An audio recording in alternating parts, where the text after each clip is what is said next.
Hi everyone. Well, welcome to another lunchtime lecture here at the Frisco Historic Park and Museum. This week we are bringing you a very special lecture featuring historic reenactor Linda Batlin and her tale of Martha Maxwell, Colorado's Huntress. Martha Maxwell was a pioneer naturalist in the mid-19th century who specialized in gathering and preparing her own specimens. Maxwell became so popular that she was invited to the Centennial Exposition in Philadelphia for the 100th anniversary of the United States. We joined Maxwell at her display at that exposition in November 1876. I am so pleased with my exhibit at the Centennial Exposition.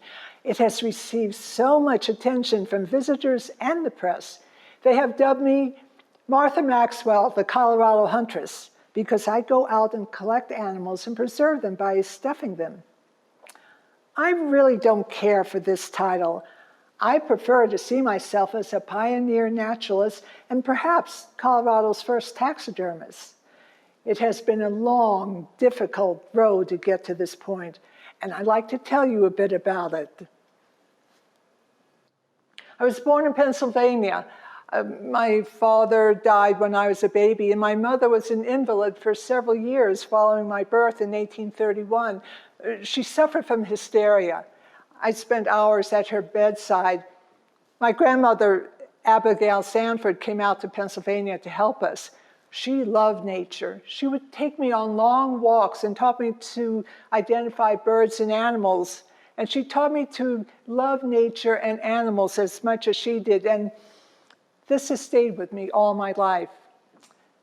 When I was around 10, my maiden name was Dart. When I was around 10, my mother, who had recovered by then, married my father's cousin, Josiah Dart.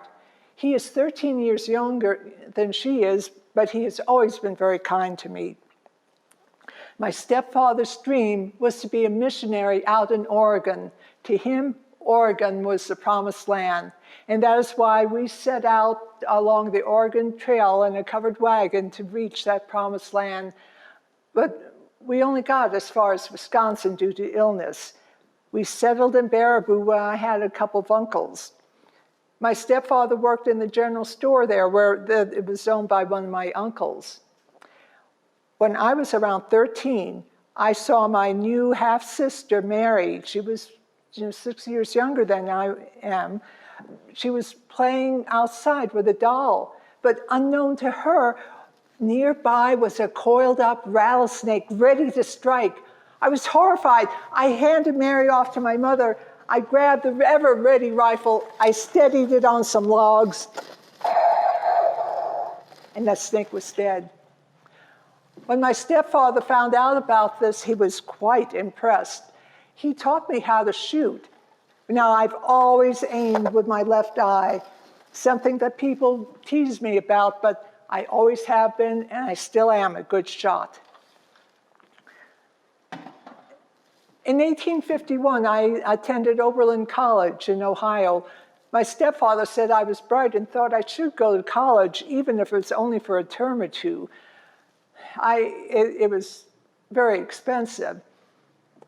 I stayed in a boarding house and took many different classes. My favorite subject, of course, was natural history.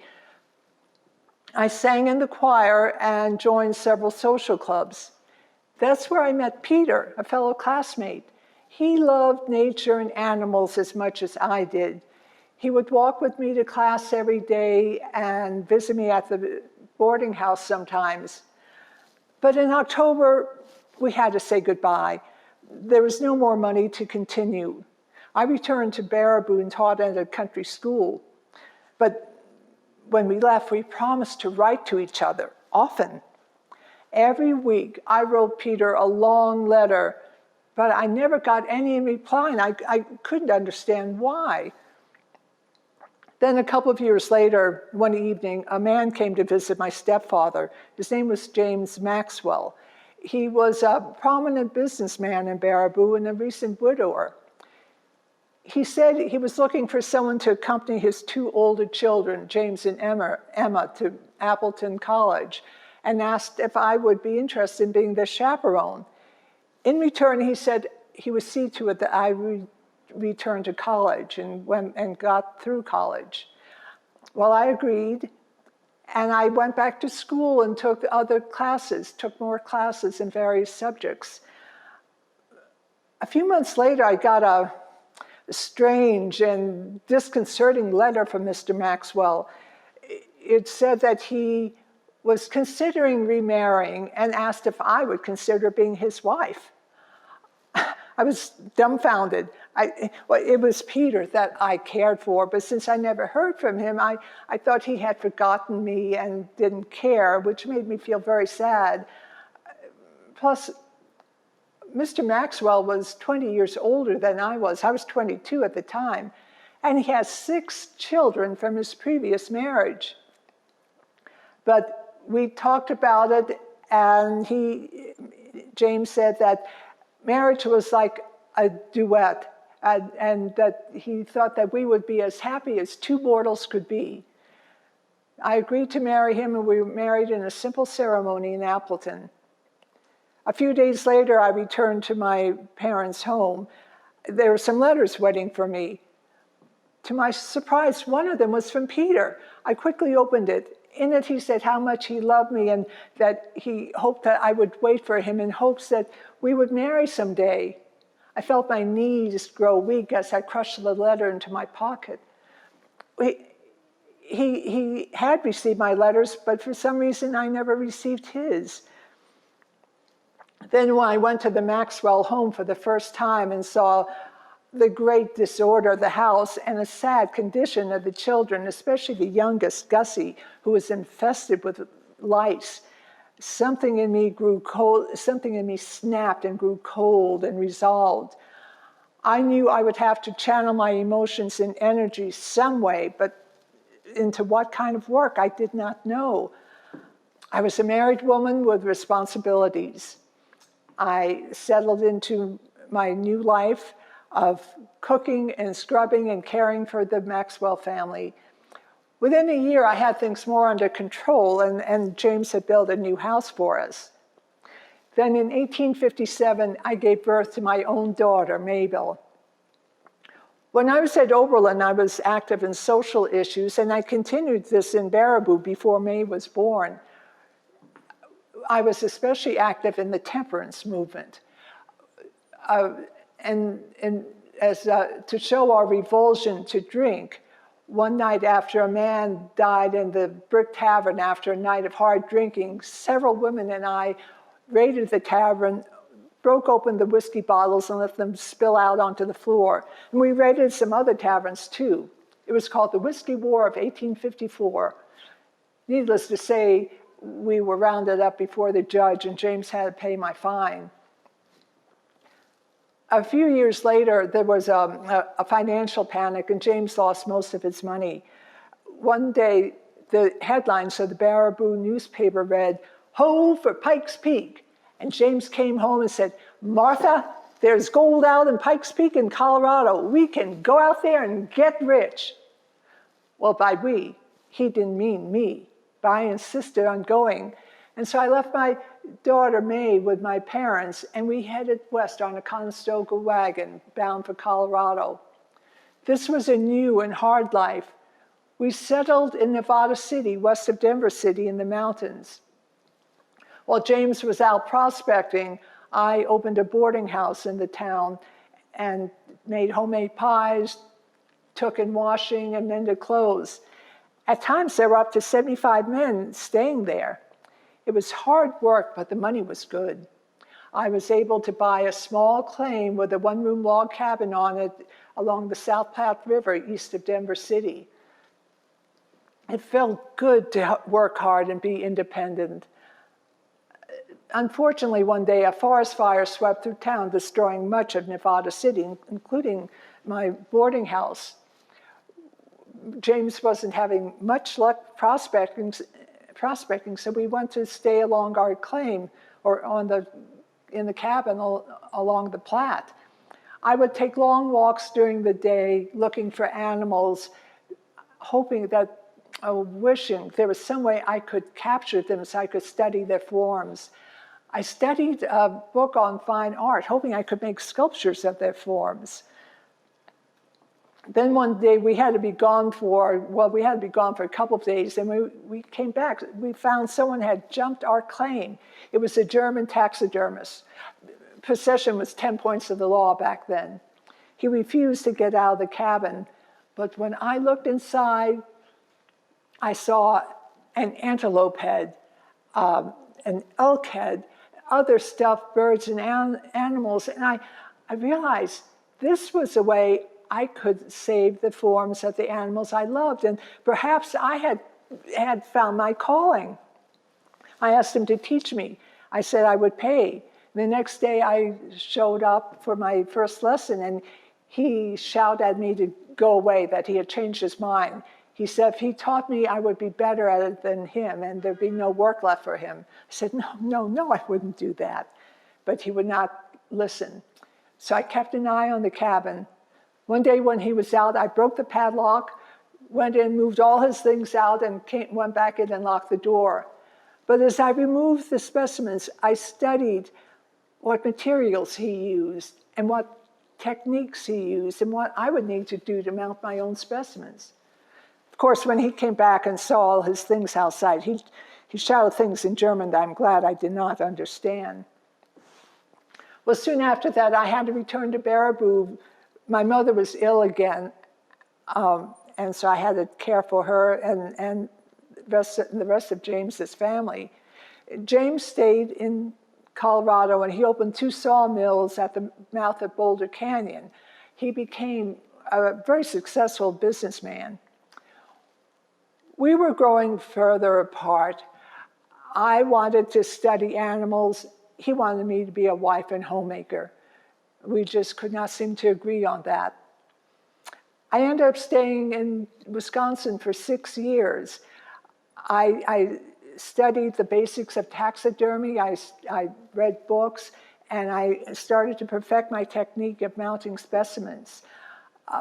Of course, James and I corresponded. He finally came out and convinced me to come home. And so we were somewhat reconciled, and May, my daughter, and I returned to Colorado. The train hadn't gotten to Boulder yet, so it was small. There was just one main street, a dirt street, with houses and shops on either side. The Flatirons towered above, and the climate was delightful. We settled into a house just outside of town, and I began to mount my own specimens. At first, I relied on local boys to bring me things, but I realized I would have to go and collect myself to get what I wanted.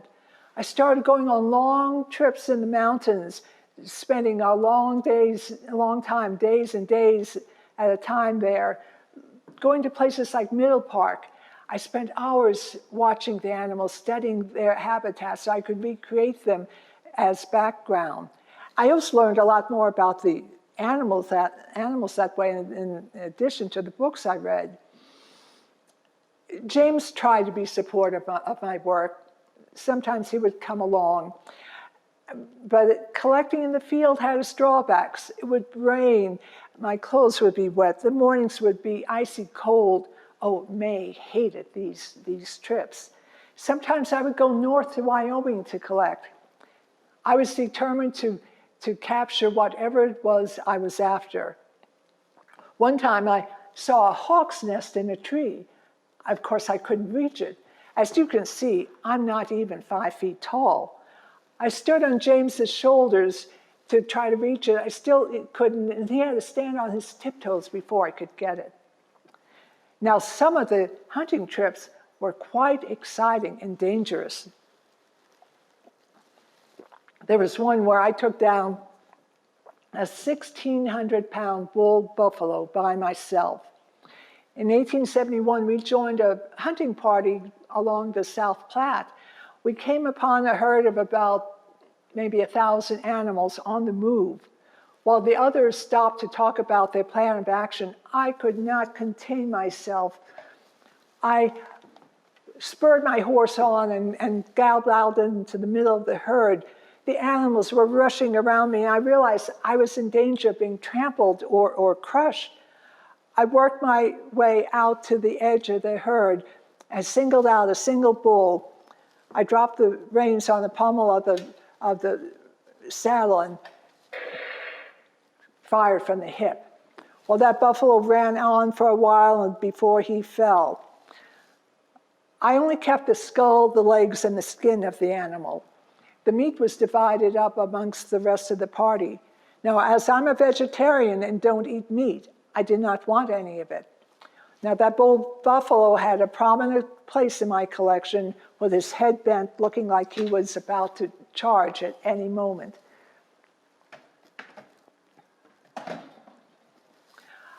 Hunting the animal was only the necessary first step. The real work came in the skinning and preparation of the specimen. I had a workshop outside of my Boulder home, and soon it was filled with all kinds of birds and animals that I had mounted. When people asked me how I could bear to kill these animals, I told them, there isn't a day you don't tacitly consent to have some creature killed so that you can eat it. I never take a life for such carnivorous purposes. All must die sometime. I merely shortened their consciousness by a short while to give them a perpetual memory. And I ask you, which is more cruel? To kill to eat or to kill to immortalize? I kept many animals as pets. There were raccoons, rattlesnakes, rabbits, bear cubs, and others. All except the wildcats would respond to the sound of my voice. Or even the rattlesnakes would raise their heads if they heard me. My favorite was Yakko, a tame porcupine. He had the free range of the house, clumsy as he was, and he loved to sit on my lap and be petted, which could be dangerous at times, or because he could hurt me. But he has such a keen sense of smell. There wasn't a bit of fruit that could be left out without him finding it. And he would stand on his hind legs and beg till he was fed. And he was so moody. He would curl himself up in a ball and cry piteously for hours until he got attention. But I adored him anyway. One day, May saw a different kind of bird in a tree. I captured it and realized it was a new subspecies of owl. I sent it to the Smithsonian Institution in Washington, D.C. to be identified. And I was right. It was a new subspecies. Mr. Baird of the Smithsonian named it after me. He said it was due to my high attainments in natural history. It was called Scolps azio maxwelliae, the Rocky Mountain screech owl, or Mrs. Maxwell's owl, as they called it.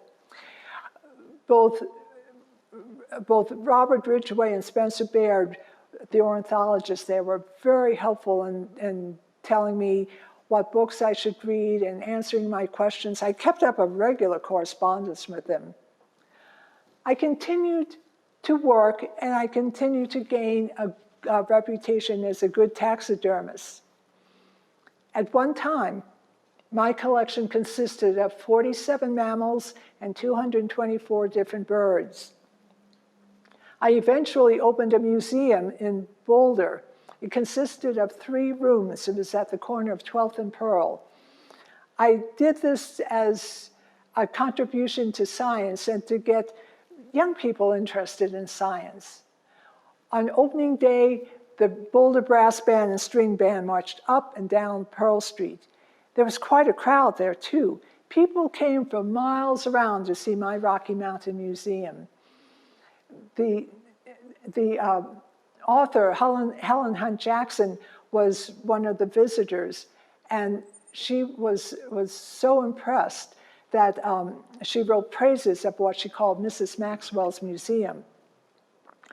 People were impressed that not only that I, a petite pioneer woman, could stuff and capture wild grizzlies and wildcats, but I could stuff them with such an artistic effect. I had live animals in the museum as well. The stuffed ones looked so real that people had trouble telling the difference between the two. For example, there was a stuffed terrier named Pills that I placed next to the front door. And people would come in, they thought he looked so real, they would bend down just to pet him. Helen Hunt Jackson said that this dog was proof of my claim to be called an artist. I didn't just like to have animals standing there staring. I always wanted to have them look like they were doing something. I had different displays. My favorite display was called Bird and Beast. It was built on a wooden platform. I had birds, mammals, and reptiles in habitat groupings as they would appear in nature, with a mountain with a stream running down and into a lake below, and grass and ferns growing on the side. Halfway up, a bear peeked out from a cave. A fox was about to catch a rabbit, and a mountain lion was tense, ready to catch a deer. The deer's tongue was hanging out, and every muscle in his body was tense as if it was running for his life. Near the top, mountain sheep gazed peacefully from the ledge, and ptarmigan were perched on rocks. I had humorous displays as well. There was the one with the monkey sitting around the card table playing poker. One of them was scratching his head, looking in dismay at the cards he was dealt. Another was smoking a cigarette, while a third was on the floor reaching a paw up to grab a $10 bill off the table. Then there was the one called Moonlight Walk. A chipmunk was coming out of the house, hanging on to the wing of a yellow duckling. People were quite impressed with the exhibit. I had many, many compliments on my work. I was also criticized for wandering around the mountains shooting animals. But I told people, I don't hunt because I enjoy killing. I hunt because I love nature. These specimens are dear to me, and I want to preserve their habitats through education. It was very expensive to keep the museum open. May was at Oberlin then, which she didn't stay very long, but it was still terribly expensive. I just did not have enough money to keep the museum going. Early this year, I moved the museum to Denver where more people could see it. I had the help of a benefactor, John Pickle, who paid the rent on a building on Lawrence Street. It was then that a man from the legislature came to see me. He said that they wanted me to represent Colorado at the Centennial Exposition in Philadelphia, where the United States would celebrate its 100th birthday, and every state in the Union would be represented. Well, I was honored, and I accepted the invitation. It was a chance in a lifetime. I knew it would be a lot of work packing everything up and moving, but I had every mammal and bird known in Colorado, and I packed them up, and here I am. The legislature said they'd pay my way. My collection, my display called Mrs. Maxwell's Collection, is here in the large Kansas, Colorado Pavilion. It took me 2 weeks working every day, and sometimes at night, to set up all the displays, including the one with the mountain and the stream running down it. People would come by and look and ask questions. Most of them were silly. One man said, "I don't believe that those critters were shot. I don't see a hole anywhere. Did you poison them?" Or another said, "She couldn't have shot those animals. No woman could do that." Or someone said, "If she's married, why ain't it called Mr. Maxwell's Collection?" Or a woman held a small pail under the water, took a sip and offered it to her companion and said, "Oh, you really must try the Colorado water." Well, I ignored all this, but when a woman came up to me and started giggling and said, "Oh, you really must enjoy killing," I stopped what I was doing and went up to her.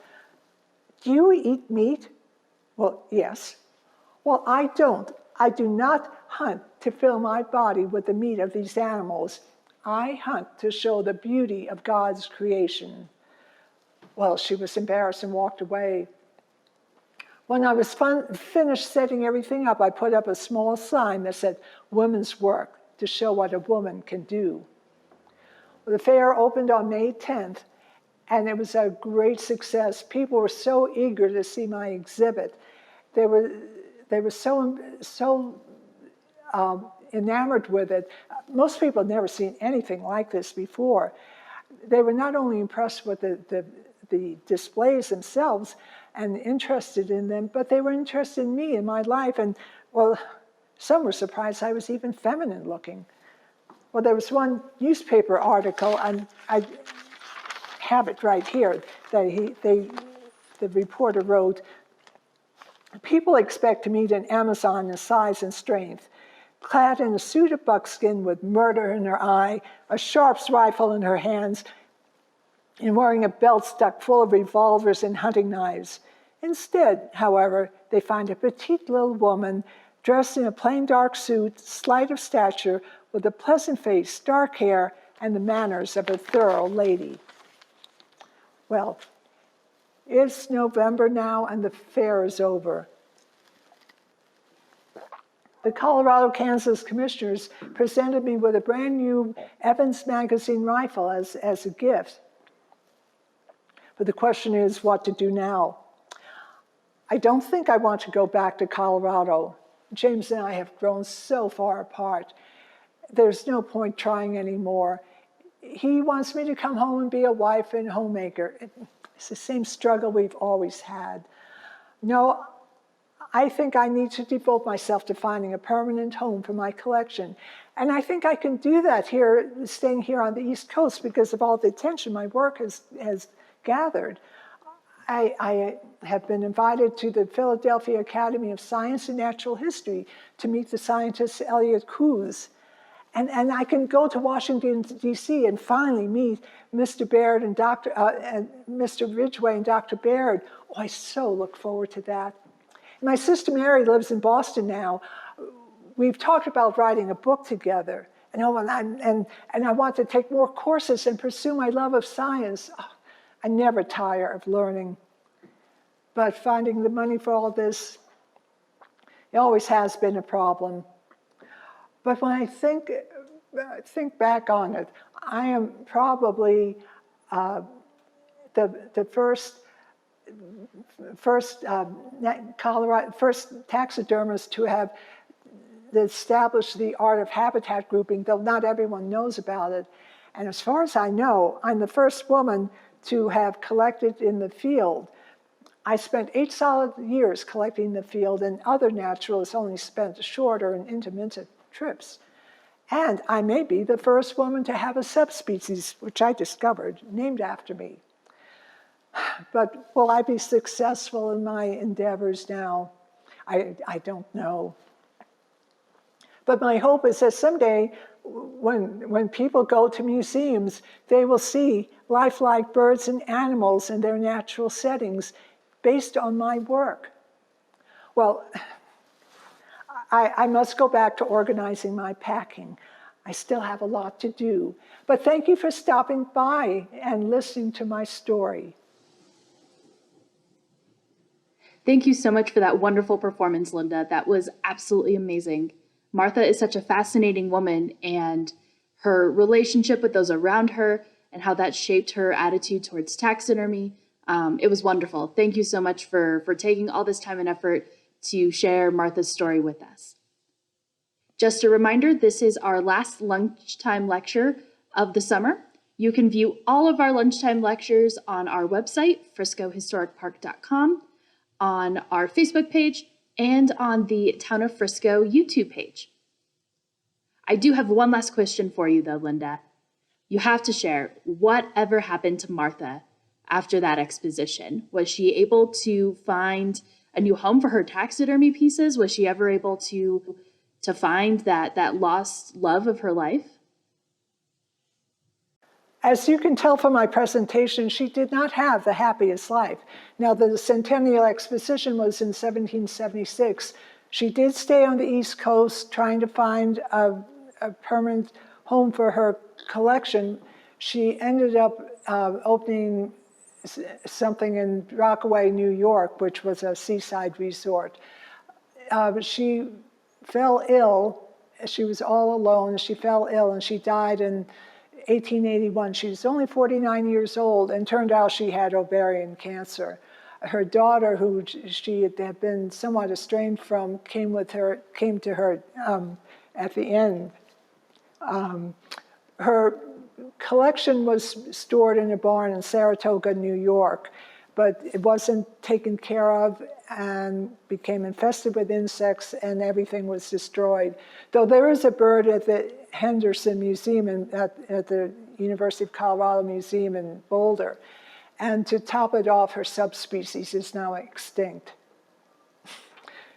But it's a fascinating story, but on the plus side, that dioramas in natural history museums that you see today, those dioramas were based on her work.